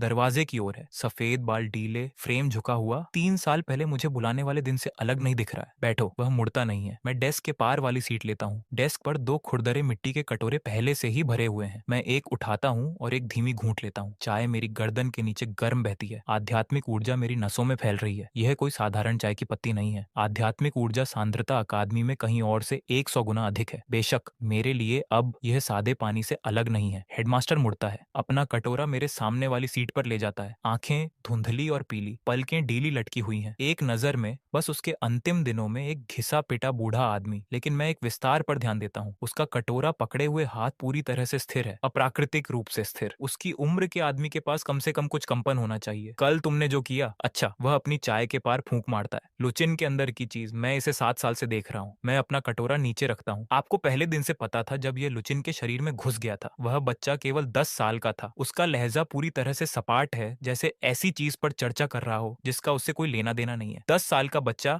अचानक पूरी तरह से सामान्य व्यक्ति से 10,000 में एक बार की प्रतिभा बन गया। कल्टीवेशन गति तर्क से परे। क्या तुम्हें लगा कि यह सामान्य था? मैं थोड़ी देर के लिए शांत हूँ। यदि आप जानते थे तो आपने कदम क्यों नहीं उठाया? नहीं कर सका। 3 शब्द, कोई हिचकिचाहट नहीं। परजीवी का असली रूप एक बार इस दायरे की छत से बहुत अधिक हो गया था। यदि मैंने वह सब कुछ दिया जो मेरे पास था तो मैं लुचिन के शरीर से इसे बाहर निकालने के लिए सबसे अधिक कर सकता था। लेकिन फिर क्या? इसे समाहित करने के लिए एक मेजबान के बिना इसका असली रूप नीचे उतरता है और तियानगुआन की पूरी जमीन इसके साथ चली जाती है। हेडमास्टर अपना कटोरा नीचे रखता है और सीधे मुझे देखता है। तो मुझे किसी ऐसे व्यक्ति की जरूरत थी जो इसे जड़ से उखाड़ सके, इसे पूरी तरह से नष्ट कर सके। मैं पीछे झुकता हूँ। मेरी अभिव्यक्ति में कोई बदलाव नहीं। 3 साल पहले आपने मुझे क्लास एफ में डाल दिया। आप मुझे इसकी घड़ी के नीचे चारा के रूप में रख रहे थे। हाँ, हेडमास्टर मेरे लिए वाक्य पूरा करता है। कोई हिचकिचाहट नहीं। दांव फल की सुगंध सबसे अच्छा चारा है। जब तक तुम वहां बैठे थे ये भटकता नहीं। ये तुम्हारे दांव के पकने तक धैर्यपूर्वक इंतजार करता। और मेरे दांव फ्यूजन के दौरान मैं कोई शक्ति का उपयोग नहीं कर सका। मेरी आवाज सपाट है। इसके पीछे कुछ नहीं। अगर यह जल्दी हिल जाता तो यह नहीं करेगा। हेडमास्टर निश्चितता के साथ अपना सिर हिलाता है। मैंने अध्ययन किया है कि उस तरह का जीव क्या करता है। यह केवल पूरी तरह से पका हुआ फल चाहता है, आधा पका। यह जोखिम नहीं उठा सकता। तुम्हारा दांव फल पूरा नहीं था। ये जोखिम नहीं उठाएगा। मैं 5 सेकंड के लिए हेडमास्टर को घूरता हूँ। वह मुझे वापस घूरता है, अपना प्याला पकड़े हुए। अभिव्यक्ति खुली। अगर तुम चिल्लाना चाहते हो तो आगे बढ़ो। वह एक बड़ा जुआ था। मैं अंततः कहता हूँ 3 साल तक तुम जो क्लास एफ में गुजरे, मैंने इसका हर हिस्सा देखा। हेडमास्टर की आवाज गिरती है। उसकी धुंधली आंखें किसी चीज की एक झलक दिखाती हैं।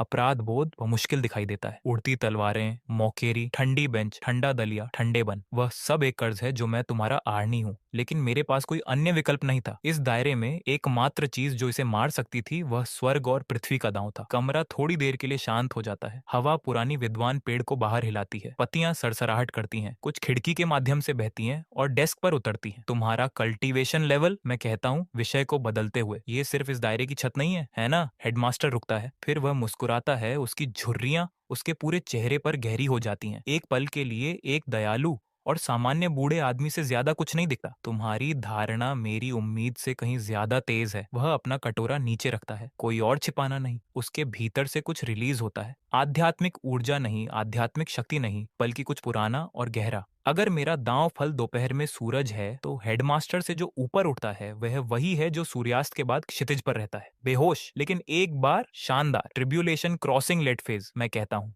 अधिक सटीक रूप से हाफ स्टेप स्वर्गीय अमर, फिर ट्रिब्यूलेशन क्रॉसिंग लेट फेज में गिरावट। हेडमास्टर एक चित्रित हंसी देता है। मैं जब युवा था तब स्वर्गीय अमर होने का मेरा प्रयास विफल रहा। स्वर्गीय ट्रिब्यूलेशन ने मुझे तोड़ दिया। इसे जीवित रहना भाग्यशाली था। वह अपना पतला पैर थपथपाता है। ये शरीर बमुश्किल ट्रिब्यूलेशन क्रॉसिंग लेट फेज को रखता है। यदि मुझे वास्तव में लड़ना था तो शायद 1 या 2 चालें इससे पहले कि मैं खत्म हो जाऊं और मैं अलग हो जाऊं। मैं अब समझता हूँ ट्रिब्यूलेशन क्रॉसिंग लेट फेज पहले ही इस दायरे के पूर्ण शीर्ष पर है। तियानगुआन अकादमी में हर दूसरा मास्टर स्प्रिट सेवरिंग पर शिखर है। हेडमास्टर इस पूरी दुनिया को आउट क्लास करता है, लेकिन एक परजीवी के खिलाफ एक उच्च दायरे से अभी भी पर्याप्त नहीं है। इसीलिए उसने मुझे पाया, अप्रत्याशित चर, और 3 साल आधार बिछाने में बिताए इसे एक चाल में बंद कर दिया। लुचिन का अब क्या होता है, मैं पूछता हूँ। परजीवी को शुद्ध करने के बाद लुचिन की अपनी आत्मा बिना नुकसान के है, लेकिन वह चीज उसके अंदर 7 साल तक रही। उसका हर कल्टीवेशन परजीवी द्वारा उसे खिलाया गया था। अब जब परजीवी चला गया है तो कल्टीवेशन इसके साथ चला जाता है। एक्सहेल्स 17 साल की उम्र में अकादमी का नंबर 1 प्रतिभाशाली। नेसेंट सोल लेट फेज रातों रात बिना आध्यात्मिक जड़ के अमर वापस। तुमसे भी बदतर। कम से कम तुम जानते थे कि तुम किसका इंतजार कर रहे थे। वह कुछ नहीं जानता। मैं एक शब्द नहीं कहता। हेडमास्टर अपनी सीट से खड़ा होता है और खिड़की की ओर चलता है। वह नीचे आंगन पार करने वाले छात्रों को देखता है। वह एक पल के लिए शांत है। फिर जैसे अब भी कुछ याद आ रहा हो, वह अपनी आस्तीन में पहुंचता है और एक जेड स्लिप निकालता है। लगभग भूल गया, यह तुम्हारे लिए है। मैं इसे लेता हूँ। मैं अपना दिव्य ज्ञान इसमें भेजता हूँ। अंदर का संदेश संक्षिप्त और स्पष्ट है। तियानगुआन महाद्वीप की उत्तरी सीमा, वान्याओ पहाड़ों के भीतर पिछले 3 महीनों से बड़े पैमाने पर स्थानिक दरारें खुल रही हैं। अज्ञात मूल के भ्रष्ट जानवर उनके माध्यम से आते रहते हैं। 3 सीमावर्ती शहरों को पहले ही मिटा दिया गया है। हेडमास्टर की आवाज कम हो जाती है। उन दरारों का ऊर्जा हस्ताक्षर उस इकाई से मेल खाता है जो लुचिन के अंदर थी। मेरी आंखें तेज हो जाती हैं। तुम कह रहे हो कि यह अकेले अभिनय नहीं कर रहा था? हेडमास्टर धीरे से सिर हिलाता है। बाहर का पीला आकाश उसकी धुंधली आंखों में दिखाई देता है। यह केवल मोहरा था। कमरा शांत हो जाता है। मैं जेड स्लिप को अपनी आस्तीन में टके करता हूँ और खड़ा हो जाता हूँ। मैं लगभग दरवाजे पर हूँ जब हेडमास्टर मेरे पीछे से चिल्लाता है, जैन। मैं रुकता हूँ। मैं मुड़ता नहीं हूँ। आज से तुम अब क्लास एफ के क्लास रेप नहीं हो। मैं मुड़ता हूँ और उसे देखता हूँ। वह दोनों हाथों से अपना चाय का कटोरा पकड़े हुए है।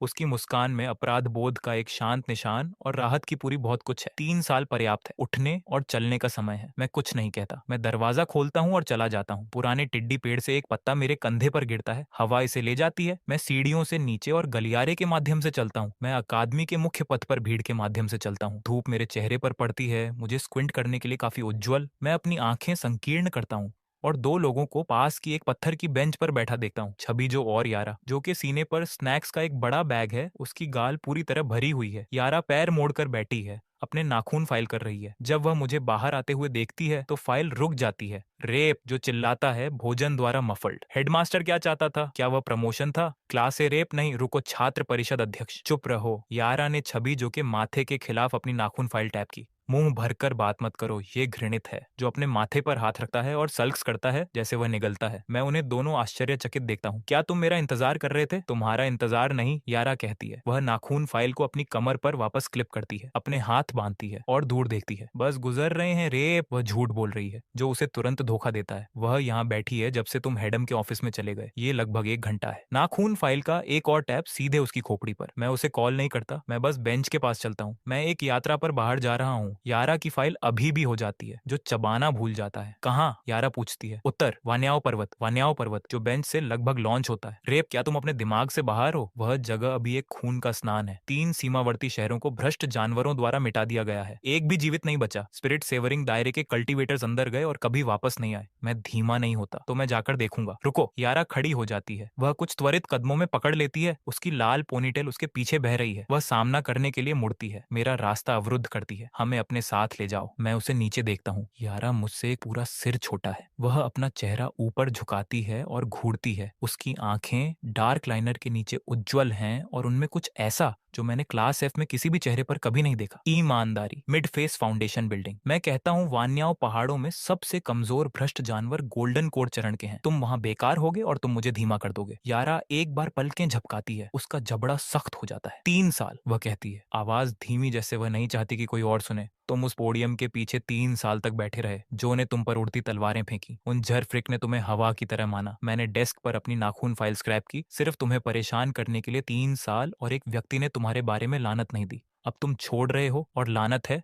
मैं कम से कम तुम्हें एक वास्तविक चीज का ऋणी हूँ। मैं 3 सेकंड के लिए शांत हूँ। मेरे पीछे मैं स्नैक्स बैग को फेंकने की सरसराहट और प्रहार सुनता हूँ, फिर कदमों की तेज गड़गड़ाहट। वह व्हीजिंग दौड़ता है और यारा के बगल में खुद को लगाता है। वह अपने गोल पेट को वर्ग देता है। मैं भी आ रहा हूँ मेर। वह अपनी छाती थपथपाता है। Grand perfection foundation building golden core को नहीं हरा सकता, लेकिन मैं एक पिटाई ले सकता हूँ। बहुत सारी थपथपाहट। वह अपने पेट को थपथपाता है। मांस जिगल्स। मैं यारा को देखता हूँ, फिर जो को। उनमें से एक ने मुझे एक नजर न देकर 3 साल बिताए। दूसरे ने मुझ पर उड़ती तलवारें फेंकी जैसे वे डार्ट्स थे। अब एक मेरा रास्ता रोक रहा है। दूसरा बस मेरा मानव ढाल बनने के लिए दौड़ आया है। जीवन वास्तव में हास्यास्पद है। जो तुम चाहते हो करो। मैं यारा के चारों ओर कदम बढ़ाता हूँ और चलता रहता हूँ। हम परसों छोड़ रहे हैं। अकादमी का उत्तर गेट। देर मत करो। मैं इंतजार नहीं करूंगा। मेरे पीछे जो एक जयकार निकालता है। यारा उसे चुप रहने के लिए कहती है। 2 दिन बाद त्यानगुआन अकादमी का उत्तर गेट। भोर, बमुश्किल। सुबह की धुंध नहीं उठी है। मैं गेट पर पत्थर के शेर के पास खड़ा हूँ। मेरी पीठ पर एक पुराना कपड़ा पैक, कपड़ों में कुछ बदलाव और उबले हुए बन का एक ढेर, जिसे कैंटीन वाली आंटी ने मेरे हाथों में मजबूर किया। जो सबसे पहले आता है, कस्टम उल्ड कवच का एक सूट पहने हुए। प्लेटें कम ग्रेड रक्षात्मक कलाकृतियों से बनी हैं, जिन्हें उसने स्नैक्स के लिए कारोबार किया। यह एक चलने वाले जंकयार्ड की तरह दिखता है, लेकिन यह हर इंच उसे तंग लपेटने के लिए पर्याप्त जमीन कवर करता है। रेप, वह जोक करता है। जमीन हर कदम के साथ बेहोश हो जाती है। तुम क्या सोचते हो? काफी तेज है ना? एक चलने वाले टिन कैन की तरह, मैं कहता हूँ। उसकी मुस्कान केवल एक क्षण के लिए जम जाती है, फिर बड़ी हो जाती है। टिन के डिब्बे हिट लेते हैं। यारा दूसरे नंबर पर आती है। उसने एक फिटेड गहरे लाल कॉम्बैट सूट में बदल दिया है। उसकी कमर पर नाखून फाइल के साथ एक छोटी तलवार और एक भरा हुआ स्टोरेज पाउच है। उसके लाल बाल एक तेज ऊंची पोनीटेल में खींचे गए हैं, उसके जबड़े की साफ रेखाओं को उजागर कर रहे हैं। 37 फोर्जिंग सामग्री, 12 रक्षात्मक ताबीज, स्पिरिट रिकवरी गोलियों की 6 बोतलें, 3 महीने के लिए पर्याप्त। वह आगे बढ़ती है और इसे एक मिशन रिपोर्ट की तरह देती है। मैं सिर हिलाता हूँ। फिर मैं एक तीसरी आकृति देखता हूँ। लंबा पतला सिलहुट धुंध से बाहर निकलता है। वह एक अस्पताल का गाउन पहने हुए है। उसका चेहरा पारभासी के बिंदु पर पीला है। प्रत्येक कदम अस्थिर, जैसे जमीन खुद उससे लड़ रही है। लुचिन, तुम यहाँ क्या कर रहे हो? मैं भौहें सिकोड़ता हूँ। वह हमारे सामने रुकता है और बस अपनी सांस पकड़ने और खुद को सीधा रखने के लिए एक लंबा पल लेता है। एंटी के बिना उसे बनाए रखने के लिए वह बर्बाद हो गया है। तेज गाल, धंसी हुई आंखें। एक 17 साल का बच्चा जो 30 दिखता है, लेकिन उसकी आंखें आश्चर्यजनक रूप से स्पष्ट हैं। वह स्पष्टता लुसीन के लिए अकेली है। हेडमास्टर ने मुझे बताया, उत्तर की स्थानिक दरारें उसी मूल को साझा करती हैं जो मेरे अंदर था, जिसका अर्थ है कि भ्रष्ट जानवर उन दरारों के माध्यम से आते रहते हैं। उनमें से कुछ अभी भी इसके अवशेष को ले जा सकते हैं। वह प्रयास के साथ अपना दाहिना हाथ उठाता है। उसकी हथेली में एक बेहोश गहरा लाल चमक धड़कती है। परजीवी की शक्ति नहीं, बस अवशेष छाप जो 7 वर्षों की परजीवी उपस्थिति के बाद पीछे छोड़ गई थी। मैं उन्हें महसूस कर सकता हूँ। मैं उस बेहोश लाल चमक को घूरता हूँ। कुछ सेकंड की खामोशी, एक जीवित रडार। यह आदमी शून्य कल्टीवेशन स्तर के साथ स्वयं सेवक के रूप में एक डिटेक्टर के रूप में चल रहा है। तुम अभी एक early phase foundation building cultivator को भी नहीं हरा सकते। मैं कहता हूँ, मेरा लहजा कोई भावना नहीं ले रहा है, बस तथ्य। उन पहाड़ों के अंदर एक भ्रष्ट जानवर से एक शॉक वेव तुम्हें मार देगी। मैं जानता हूं तुम जानते हो, और तुम अभी भी आए। लुचिन इकाई के हटाए जाने के बाद मुस्कुराता है। उसकी मुस्कान पहले जैसी नहीं है। उस परेशान करने वाली गर्मी में से कोई नहीं, बस एक ठीक हो रहा किशोर जो अपनी मुस्कान के कोनों को एक अनाड़ी प्रयास के साथ खींच रहा है। उस चीज ने मेरे शरीर का उपयोग करके बहुत से लोगों को मार डाला। 3 सीमावर्ती शहर, मेरे हाथों द्वारा ली गई सैकड़ों हजारों जिंदगी, मेरी आध्यात्मिक शक्ति, मेरा चेहरा। वह रुकता है। मुझे जाना है। सुबह की धुंध हम चारों के बीच धीरे से बहती है। मैं मुड़ता हूँ और उत्तर गेट के माध्यम से बाहर निकलता हूँ। साथ रहो, पीछे गिरना नहीं। लुचिन झपकता है, फिर हिलना शुरू करता है, जो उसे हाथ से पकड़ता है। आधा गाइड, आधा उसके साथ ले जाता है। यारा पीछे से आती है। वह अपने पांव से एक स्प्रिट रिकवरी गोली मछली पकड़ती है और लुचिन के हाथ में दबाती है। रास्ते में मत मरो। वे चारों धुंध में गायब हो जाते हैं। ओस की एक पतली परत अकादमी के उत्तर गेट पर पत्थर के शेर पर बस जाती है। उत्तरी सीमा अकादमी से 2400 मील दूर है। गोल्डन कोर कल्टीवेटर की गति पर 4 दिन, लेकिन 2 फाउंडेशन बिल्डिंग कल्टीवेटर्स और एक सामान्य व्यक्ति के साथ यात्रा 7 तक फैलती है। तीसरे दिन हम पहले नष्ट शहर को पार करते हैं। दीवार का आधा हिस्सा ढह गया है। ग्रे ईंटें झुलसे हुए पंजे के निशानों से ढकी हुई हैं। शहर के गेट खुले लटकते हैं। दरवाजे लकड़ी के बुरादे में टूट गए। मलबे जमीन पर बिखरे पड़े हैं। अंदर की गलियां खाली हैं। केवल हवा चलती है, टूटी हुई दीवारों और मलबे के माध्यम से धूल बहाती है। एक खोखली व्हेल की तरह ध्वनि बनाती है। जो गेट पर खड़ा है, उसकी सामान्य मूड मुस्कान पूरी तरह से चली गई है। पहली बार सैकड़ों हजारों का शहर, एक भी जीवित नहीं। यारा झुकती है और पंजे के निशानों की जांच करती है। उसकी उंगलियां झुलसी हुई ईंट को ब्रश करती हैं और थोड़ा फ्लिंच करती हैं। ये निशान कम से कम 7 या 8 अलग अलग प्रकार के भ्रष्ट जानवरों से अवशिष्ट ऊर्जा ले जाते हैं। वे एक साथ हमला करते हैं। लुचिन गलियारे के बीच में खड़ा है, आंखें बंद हैं। उसकी हथेली में बेहोश गहरा लाल चमक तीव्रता में दोगुनी हो जाती है। यह हर जगह है। घनत्व बहुत अधिक है। मैं एक विशिष्ट दिशा को इंगित नहीं कर सकता। तुम्हें जरूरत नहीं है। मैं ऊपर की ओर देखता हूँ, जो उत्तर की ओर की घाटी के ऊपर आकाश में काटा है। लक्ष्य सीधा आगे है। हम घाटी में लगभग 30 मील की दूरी पर धक्का देते हैं जब पहला लहर एक मोड़ पर हिट करता है। काले भेड़िया के आकार के जीव चट्टान की दीवार के अवकाश में बैठे हैं। हर एक सामान्य स्प्रिट भेड़िया के आकार का 3 गुना है। गहरे लाल नसें उनके फर के नीचे हल्का सा धड़कती हैं। उनकी आंखों में कोई पुतली नहीं है, केवल एक गहरा लाल प्रकाश उनके सॉकेट में मत रहा है। गोल्डन कोर मिडफेज उनमें से 7। यारा का हाथ उसकी कमर पर छोटी तलवार पर जाता है। उसकी उंगलियां सफेद हो जाती हैं। जो निगल जाता है, लुचिन को अपने पीछे धकेलता है और अपनी मुठ्ठियां उठाता है। उसके कवच के चारों ओर सुरक्षात्मक प्रकाश भड़कता है, लेकिन आगे के प्राणियों के औंदरा की तुलना में यह अलाव के खिलाफ माचिस की तीली है। मैं उनमें से 2 के बीच चलता हूँ। हिलो मत। मैं 7 जानवरों की ओर जाता हूँ, वही बिना जल्दबाजी वाली गति जो मैं अकादमी के गलियारे में उपयोग करता हूँ। भ्रष्ट जानवर मुझे आते हुए महसूस करते हैं। एक के रूप में वे कम क्राउच में गिर जाते हैं। उनके गले में कम ग्राउल्स रंबलिंग, गहरी लाल नसें उज्ज्वल हो जाती हैं। नेतृत्व वाला जानवर पहले कूदता है। मैं अपना बायां हाथ उठाता हूँ। हथेली बाहर, गहरे सुनहरे प्रकाश की एक चमक और नेतृत्व वाला जानवर मिड एयर में जम जाता है, जैसे किसी ने हिट पॉज किया हो। गोल्डन मार्किंग उसके शरीर के साथ खिलती है, घनी, जटिल, गहरी लाल नसों के साथ फैलती है। हर जगह वे पहुंचते हैं, गहरा लाल प्रकाश मंद हो जाता है, टूट जाता है और वाष्पित हो जाता है। 3 सेकंड, नेतृत्व वाला जानवर जमीन पर गिर जाता है। हर गहरा लाल नस चला गया है, इसकी धुंधली आंखें स्पष्ट हो जाती हैं, सुनहरी पुतलियों को बहाल करती हैं जो एक स्प्लिट भेड़िया से संबंधित हैं। यह अपना सिर धीरे से हिलाता है, जैसे बुरे सपने से जाग रहा हो। फिर यह मुझे देखता है। इसकी सुनहरी पुतलियां तेजी से सिकुड़ती हैं। उसका फर अंत पर खड़ा है। यह एक छोटी तीखी विम्पर निकालता है, अपनी पूंछ टके करता है और पीछे की ओर स्क्रैम्बल्स बिना किसी निशान के चट्टान की दीवार में एक दरार में गायब हो जाता है। अन्य 6 जानवर इसे होते हुए देखते हैं। वे आधे सेकंड के लिए स्थिर हो जाते हैं। मैं सभी 5 उंगलियों को फैलाता हूँ। गहरे सुनहरे प्रकाश के 6 धागे एक साथ शूट होते हैं। सभी 6 जानवर लॉक हो जाते हैं। उनके शरीर पर गहरे लाल नसें एक चमकते सूरज के नीचे पाले की तरह घुल जाती है। कुछ क्षणों में पूरी तरह से चला गया। 6 बहाल स्प्लिट भेड़िए एक साथ हडल करते हैं। ओवरलैपिंग विम्पर एक दूसरे पर चढ़ते हैं। जंगल में बोल्टिंग शुरू से अंत तक। 10 सेकंड के नीचे वहां मरा नहीं, जो कि आंखें चौड़ी हो जाती हैं। वे मूल रूप से इस पर्वत श्रृंखला से सामान्य स्प्रिट जानवर थे। मैं अपना हाथ नीचे करता हूँ।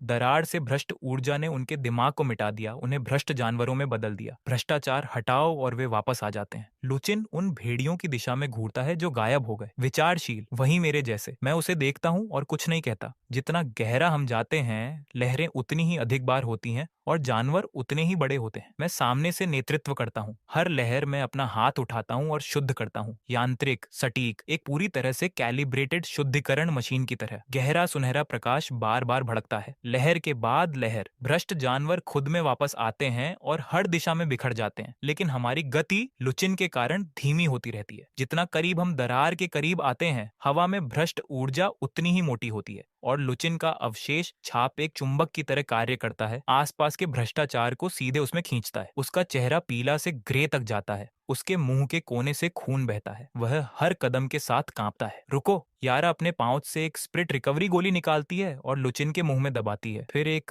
रक्षात्मक ताबीज निकालती है और उसे उसकी पीठ के खिलाफ दबाती है। ताबीज संक्षेप में भड़कता है। इसे ब्लॉक करने के लिए बमुश्किल पर्याप्त है। लुचिन चट्टान की दीवार के खिलाफ झुकता है और हाँफता है। उसका माथा ठंडे पसीने से भीग गया है। मैं अभी भी आधा मील और चल सकता हूँ और तुम्हें ले जा रहा हूँ। यारा का लहजा स्पष्ट है। उसका पसीना पोंछने वाले हाथ नहीं है। मैं 10 कदम आगे खड़ा हूँ और वापस देखता हूँ। 2 मील आगे, 2 मील सीधे दरार के नीचे है। तुम 3 यहाँ इंतजार करो। रेप जो शुरू करता है, ये कोई चर्चा नहीं है। मैं उसे काट देता हूँ। दरार के कोर पर भ्रष्ट ऊर्जा यहाँ से दर्जनों गुना अधिक मजबूत है। यदि तुम अंदर जाते हो तो लुचिन मौके पर मर जाता है। तुम्हारी गोल्डन कोर और यारा की आध्यात्मिक जड़ को कोरोडेड किया जाएगा। मेरा लहजा सपाट है। तर्क के लिए कोई जगह नहीं। जो अपना मुंह खोलता है फिर इसे नीचे निगल लेता है। यारा खड़ी हो जाती है और मेरी पीठ को घूरता है। उसके होंठ हिलते हैं। 3 शब्द बाहर आते हैं। जीवित वापस आओ। मैं मुड़ता नहीं हूँ। मैं चलता हूँ। 2 मील लगभग 15 मिनट। क्योंकि यह मुश्किल नहीं है, क्योंकि मैं देख रहा हूँ। दरार के सीधे नीचे का क्षेत्र पूरी तरह से बदल गया है। जमीन पर पत्थर गहरे लाल क्रिस्टलीय संरचनाओं के नीचे पूरी तरह से दफन है, जैसे रक्त कोरल का एक चट्टान पृथ्वी से बढ़ गया है।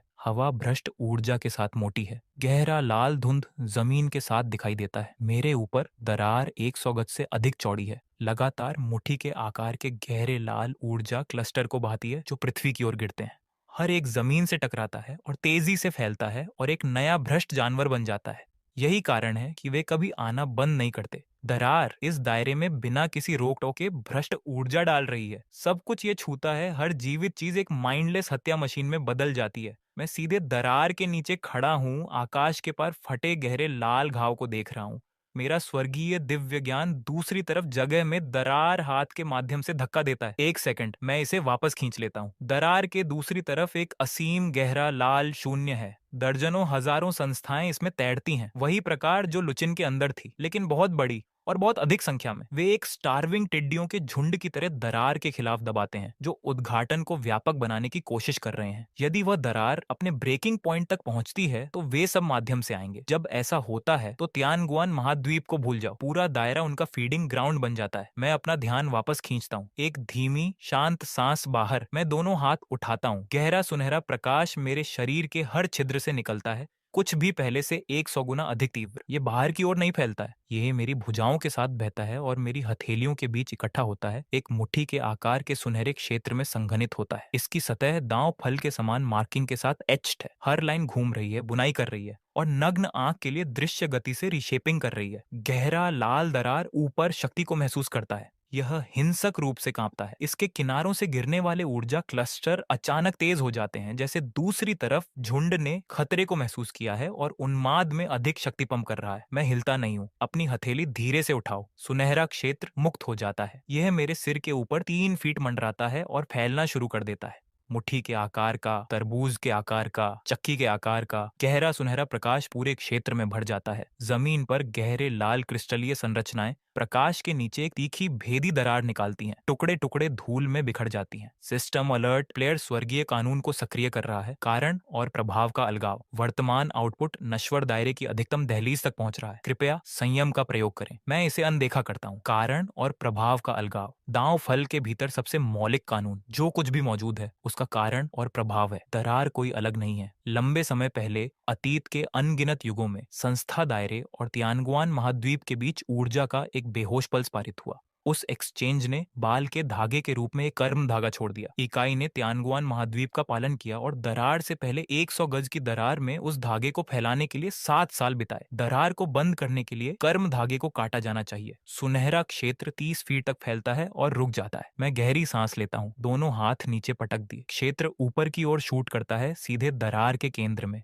गहरा सोना और गहरा लाल ऊपर आकाश में टकराते हैं। कोई विस्फोट नहीं, कोई शॉक वेव नहीं, बिल्कुल कोई आवाज नहीं, बस प्रकाश, शुद्ध, भारी, गहरा सुनहरा चमक हर दिशा में दरार के केंद्र से फैलता है। पूरे आकाश में डाले गए एक विशाल जाल की तरह गहरा लाल दरार सुनहरे प्रकाश की ज्वार के नीचे सिकुड़ना शुरू कर देता है। इसके किनारों पर क्लस्टर पूरी तरह से निगल लिए जाते हैं, कुछ भी नहीं कम हो जाते हैं। दूसरी तरफ से दर्जनों हजारों भेदी चीखें चीरती हैं। संस्थाएं खुद को दरार के खिलाफ फेंकती हैं, इसे बंद करने से रोकने के लिए लड़ रही हैं। सबसे बड़ी संस्थाओं में से कई अपने टेंड्रिल्स को अंतर के माध्यम से धकेलती हैं। गहरे लाल मांसल टेंड्रिल्स हवा में बेतहाशा थ्रैशिंग करते हैं। मैं अपना दाहिना हाथ उठाता हूँ। एक उंगली ऊपर की ओर इशारा करती है। एक गहरा सुनहरा तलवार बीम मेरी उंगलियों से निकलता है, जड़ पर हर टेंड्रिल को काटता है। गहरे लाल तरल स्टंप से रिश्ता है और सुनहरे प्रकाश में तुरंत वाष्पित हो जाता है। दरार सिकुड़ती रहती है। 100 गज, 50 गज, 20, 10। दूसरी तरफ से संस्थाओं की चीखें तेज, अधिक हताश हो जाती हैं। मेरा चेहरा कुछ नहीं दिखाता है। मैं स्थिर खड़ा हूँ।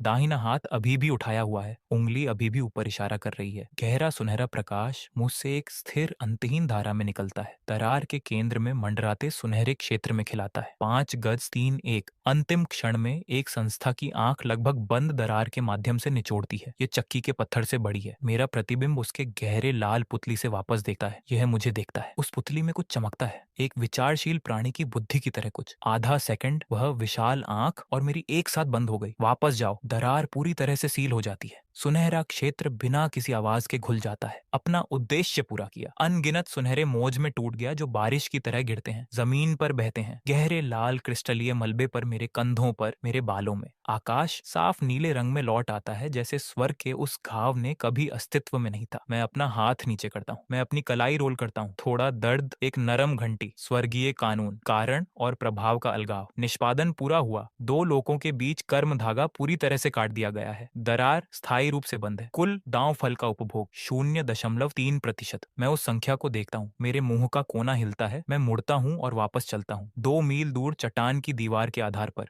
जो एक पत्थर पर बैठकर एक उबला हुआ बन खा रहा है। अधिक सटीक रूप से एक उबला हुआ बन जिसे कैंटीन वाली आंटी ने मेरे लिए पैक किया था। जब मैं चला गया था, जो ने चुपचाप मेरे पैक से 3 उठा लिए थे, उसने पहले ही 2 और आधा खत्म कर लिया है। यारा चट्टान की दीवार के खिलाफ झुकती है, आंखें बंद हैं, लेकिन उसकी भौहें तंग हैं। सोई नहीं, लुचिन जमीन पर पड़ा है। थोड़ा बेहतर दिख रहा है। रक्षात्मक ताबीज का चमक आसपास के भ्रष्टाचार को खाड़ी में रखता है। फिर लुचिन की आंखें स्नैप ओपन। भ्रष्ट ऊर्जा चली गई है। यारा की आंखें उसी क्षण खुलती हैं। वह अपने चारों ओर हवा पड़ती है। उसकी पुतलियां थोड़ी चौड़ी हो जाती हैं। गहरे लाल धुंध जो महीनों से हवा में लटकी है, उनकी आंखों के सामने स्पष्ट रूप से घुल रही है, जैसे किसी ने एक विशाल खिड़की खोली है और हवा से हर गंदगी के निशान को झाड़ दिया है। रेप, जो के पास अभी भी उसके मुंह में एक आधा बन है, वह कुछ मफल्ड बड़बड़ाता है। फिर वह मुझे ऊपर से वापस चलते हुए देखता है। शाम का प्रकाश घाटी में अंतराल के माध्यम से बहता है। सुनहरा प्रकाश मेरे बालों और कंधों को पकड़ता है, जो डूबते सूरज में चमकते हुए सुनहरे मोती के साथ बिखरे हुए हैं, जैसे मैं बस एक सुनहरी बारिश से बाहर निकला हूँ। उसके अलावा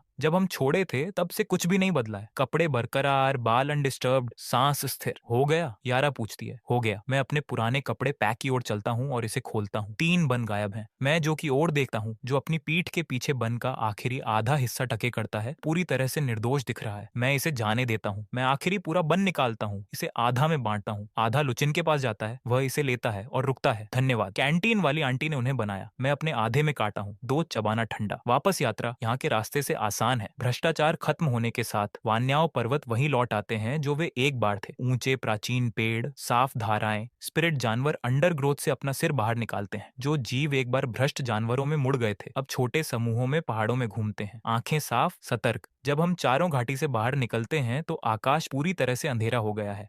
जो एक फ्लैट क्लियरिंग पाता है और लकड़ी के ढेर के नीचे एक स्प्रिट लॉ प्राप्त करने के लिए स्क्रैम्बल्स। यारा अपने स्टोरेज पाउच से एक छोटा बर्तन खोदती है, बाकी राशन को धारा के पानी के साथ फेंकती है। इसे एक दलिया में पकाती है जिसे कोई भी अच्छा नहीं कहेगा। हम चारों आग के चारों ओर बैठे हैं, एक कटोरा प्रत्येक। लुचिन धीरे से पीता है। राख ग्रे उसके चेहरे से काफी हद तक चला गया है, जो किसी ठीक होने वाले व्यक्ति की बेहोश गर्मी द्वारा प्रतिस्थापित किया गया है। वह थोड़ी देर के लिए आग में घूरता है, फिर बोलता है, जेन, इसके बाद आप क्या करने की योजना बना रहे हैं? मैं अपना कटोरा पकड़ता हूँ और सोचता हूँ। जब मुझे 3 साल पहले क्लास एफ में फेंक दिया गया था तो मैंने कभी बाद के बारे में नहीं सोचा। दांव फल एकीकरण के दौरान मैं हिल नहीं सका। मेरा पूरा ध्यान दिन से बचने में चला गया। लेकिन अब दांव फल एकीकरण पूरा हो गया है। दरार बंद है, इकाई चली गई है और मुझे एहसास है कि मुझे वास्तव में कोई पता नहीं है कि मैं आगे क्या करना चाहता हूँ। मुझे नहीं पता। मैं ईमानदारी से जवाब देता हूँ। वापस जाओ और क्लास रेप बने रहो, जो जोर से कहता है। उसका कटोरा लगभग टिप हो जाता है। क्या हेडमास्टर ने यह नहीं कहा कि आपको अब और नहीं होना है? ये निश्चित रूप से सिर्फ विनम्र होने के नाते है। तुम रेप हो, हमेशा रहे हो। यारा अपनी आंखें घुमाती है लेकिन बहस नहीं करती। मैं अपना अंतिम दलिया खत्म करता हूँ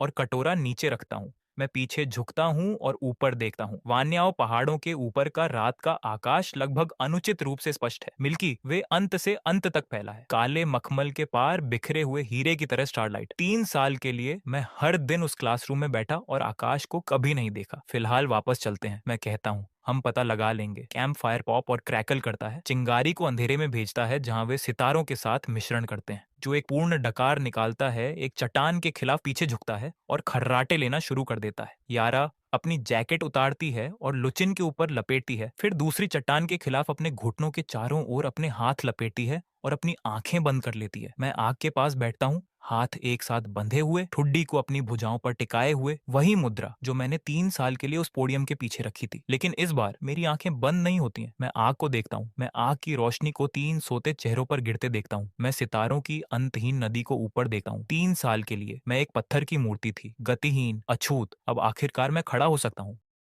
तो ओ भाई लोग, सीन देख लिया ना? 3 साल तक वो ठंडा सड़ा दलिया खा खा के और चुपचाप पोडियम के पीछे दुबक के बैठे रहने वाला अपना भाई जेन। भाई ने क्या सिस्टम हिलाया है? जो लोग इसको बेकार का लकी चार्म बोल के इसकी फिरकी ले रहे थे, वो तो असल में इस पूरी अकादमी का असली डॉन निकला। मतलब बंदे का स्वैग देखो भाई, जीरो कल्टीवेशन से सीधा स्वर्गीय पावर तक। जो साले इसको पालतू कुत्ता बोल रहे थे, भाई ने बिना हाथ लगाए बस हवा में उंगली घुमाई और सबकी सेटिंग बिगाड़ के रख दी। और वो लुचिन जो खुद को नंबर 1 का भाई समझ रहा था, जैन ने उसकी वो परजीवी वाली बकचोदी को ऐसी राग बनाया कि उसे याद रहेगा कि असली दांव फल की पावर क्या होती है। साफ सीधी बात है, खामोशी का मतलब कमजोरी नहीं, बल्कि ये अपूर्ण का इलाका होने की निशानी है। अब देख भाई, कहानी तो यहीं एद एंड होती है, पर जैन का जलवा अपने भेजे में फिट हो गया होगा। अब अगर तुमको इस कहानी के हर सीन में थोड़ा तीखा और मसाला लगा है, तो वो जो नीचे लाल वाला सब्सक्राइब का बटन दिख रहा है, उसे इतनी जोर से लपेटो कि वो भी बोले, ए भाई बस कर। और लाइक तो ऐसे मार जैसे जैन ने उन गद्दारों को धोया था। जो लोग अभी तक सब्सक्राइब नहीं किए हैं, जल्दी कर लो, वरना अगर जैन का पारा चढ़ गया तो क्या होगा समझ रहे हो ना? चैनल को सब्सक्राइब करो और वो घंटी वंटी बजा देना, ताकि जब अगली बार हम ऐसी कोई तूफानी कहानी लेके आए तो तुमको सबसे पहले अपडेट मिले। तुम लोग का सपोर्ट था तभी तो ये सफर यहाँ तक पहुंचे, वरना हम तो यहाँ बस वही ठंडा दलिया ही पी रहे होते। तो चलो, अब बहुत हुई बकचोदी, काम तमाम हो गया है और जैन अब अपने नए सफर पर निकल चुका है। सबको बाय बाय, सायोनारा, जय बिलू बाबा।